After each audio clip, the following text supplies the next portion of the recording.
I've got the UPS uniform on today, but unfortunately, I will not be delivering you the package. Instead, I've got 10 plus builds that are a nice mix of solid starters and great guides with some fun and shiny new toys that you can play around with, of course. Starting off, we've got Lightning Strike. It's a classic strike skill, but with a fun new twist on it, depending on what ascendancy you play it on. We've got Warden with all of the tincture memes. It seemed like they could actually be really cool.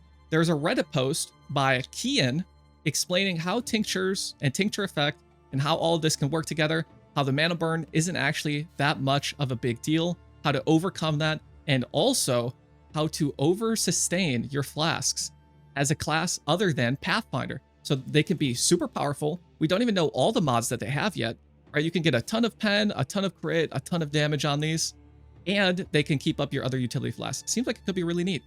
If they end up being a little lackluster, then you're still Warden, and you've got a lot of elemental damage at your disposal, with Bark Skin making the early campaign and early maps absolutely free. If you're a little more of an SC blaster, you've got Deadeye for free damage and extra projectiles.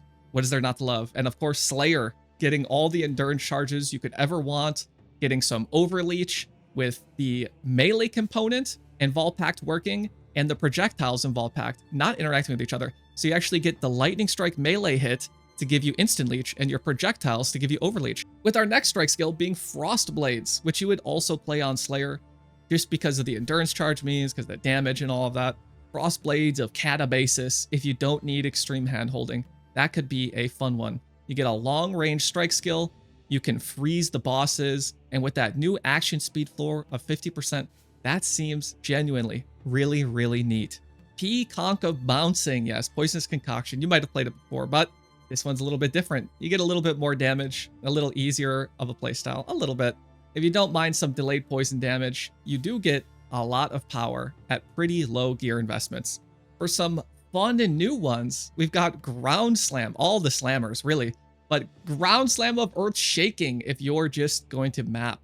Seems like it's going to be a blast, especially with the seismic AoE change. You get a huge cone that's going to travel, God, just near the whole screen, right? It seems absolutely bananas. If you need some single target or you're doing some like SSF memory, Earth Shatter might be your way to go. Although this needs it a little bit more of the manual war crying, but you get some extra single target from exploding all them spikes. You could play Steel's Bleed Slammer if you want to play a funny kind of chieftain bleeder. I don't know why. I just find it so amusing to be chieftain and then having full bleed investment, right? Playing chieftain just for the max res, the Warcry buff stuff, and then your free Fist of War. Seems really funny, but it's a totally solid build. With slams, I heavily recommend that you automate most of the Warcries, even if you lose a little bit of damage. Try to only do like seismic and enduring if it can be helped. It's just going to make the playstyle like so much easier. It's going to feel so much better, especially because most of the time we're just going to be mapping anyways. I'm getting too damn old to do anything other than my movement abilities, right-clicking while I'm clearing the map, and maybe I'll press a couple buttons on the boss and I'll have like some random, right, like an enduring cry. Like if I want to get endurance, I'll press that, right? I get endurance charge, cool. I'm going to try to keep endurance charge on kill though. Okay, that's going to be fine enough for mapping. And I don't mind like 2 buttons I press on the boss to do more damage. Especially when I'm being a degen and playing however many hours a day, man. I don't want to have to like look at my war cry and like see how many I have and like try to, no man, I'm just going to let them pop, okay? And please, for the love of God, do not play the 13 button bench slammer, okay? I looked at this POB. I'm not even trolling. Okay, he can do this. He's a World of Warcraft guy, okay? You have Leap Slam, War Banner, Blood Rage could be automated. In this one, it's not. Enduring Cry, Manual Molten Shell, and Vol Molten Shell, Frost Blink, Seismic Cry, Infernal Cry, Rally Cry, Battle Mage Cry, Vulnerability, and then your Earth Shatter. That's 13 buttons. That's literally every single slot. You have to use every single slot, okay? But he's a World of Warcraft guy, okay? Hey, if you're used to it, that's fine, okay? But dude, there's no world where I am playing some stuff like that, okay? Please, I will give up damage. I'll automate. It's okay. I want to be Pconc. Another new fun one, Lacerate Gladiator. And it doesn't even have to be Lacerate, right? Like Bleed Glad more specifically, but Lacerate because it's got the Zizzarin guide in the Maxroll article. This looks like a fun one. You get a zoomy bleed kind of playstyle. Gladiator is shiny, new. It's fun to play. You get Giga Block really easy, which is going to be so comfy. It's such an easy defense layer for noobs to get, right? You just take the Gladiator block nodes, you level your character up, and now you've got some insane attack and spell block. With the endurance charges and everything else, you should be absolutely comfy. You get 20% bleed explode now too, which is like, that's actually kind of crazy. Have 20% bleed explode on your little bleeder, right? You don't even have to do that much. You're going to pop that normal pack. The rare monster's only going to have however much HP left. It's going to fall over so easy. It should be really comfy for mapping. Only downside is Lacerate is a little bit small, right? So if you're doing like super juice stuff like deli plus breaches, you might need a little bit of tweaking there. But other than that, it looks totally solid. It looks pretty fun too. We've got Molten Strike of Zenith on here with an asterisk. This one seems like it's a little bit of a slower league start. Your gear's probably going to be expensive because it seems like a lot of people are talking about this one. And I definitely don't expect to be able to get Rakiata's Dance on day 3 for really cheap, right? This is a T0 unique, so there's really not going to be that many online at all. So just have some like contingency plans, have some preparation.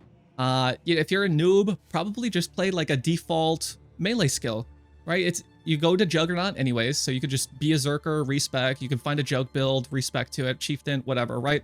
Like there's a ton of good Marauder builds that you can start on, and then respec to this. It's a 100%, right? This is a totally solid build. This is fantastic, but it's fantastic when you have the gear. Okay, you got to be able to put it all together. And with this many people trying to play build like that, some stuff is going to get a little bit expensive. So just be careful, okay? That's all I'm saying. That's all I'm saying.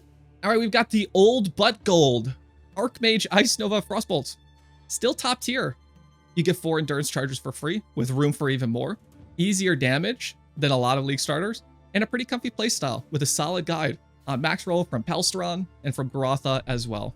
Hexblast Trickster. Easy T17 farming. A safe and fun mine gameplay where you just lay them down and they only pop when something gets near. It's still a solid pick, and you could swap to other fun Trickster endgame Giga CI builds with all the new bases and all the new quality later on after you grind out some currency. Exsanguinate Mines for less bossing and more clear focus mine build. Again, pretty easy. Exsang chains to everything. Hit base, so you don't got to worry about dot stuff. Of course, I loathe to mention. No, it's not that bad. Okay, Blasty bow builds. Okay, whatever the hell Fub says, probably like Lightning Arrow into Ellie Hit of the Spectrum again. Lightning Arrow is still fine. Ellie Hit is still good.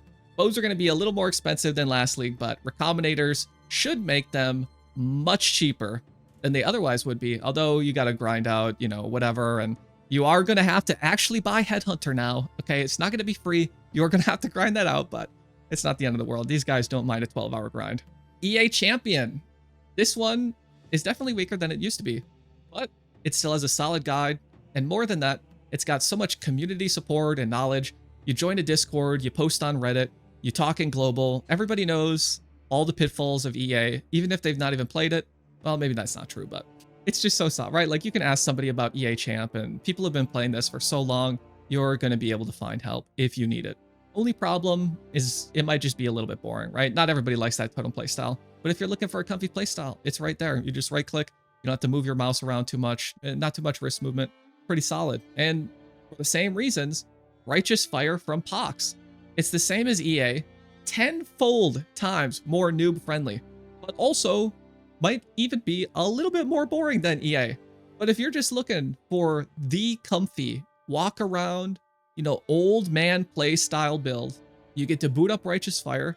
And I tell you what, man, if you boot up RF, you play it, you blast, you gear it up, RF becomes pretty fast, right? It's not really slow or low damage forever, right? It's just until you start getting them big upgrades and you start getting that big currency. And that's only a matter of time. Minion builds. We got one on Maxroll. Otherwise, you can hit up Gazi or Balormage.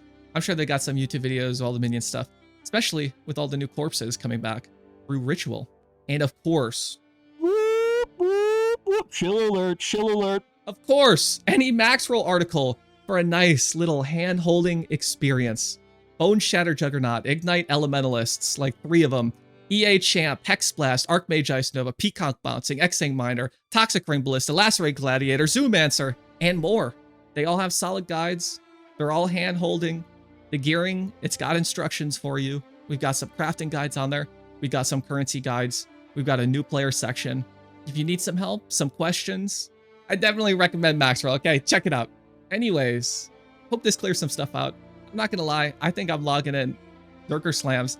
That's what I'll be working on today's stream. Really, I'm just going through everybody's POBs and figuring out how I want to level and figure out whatever random little upgrades I can get for cheap in softcore trade. I'll see you guys on League Start. Hope you guys have fun. Good luck and bye!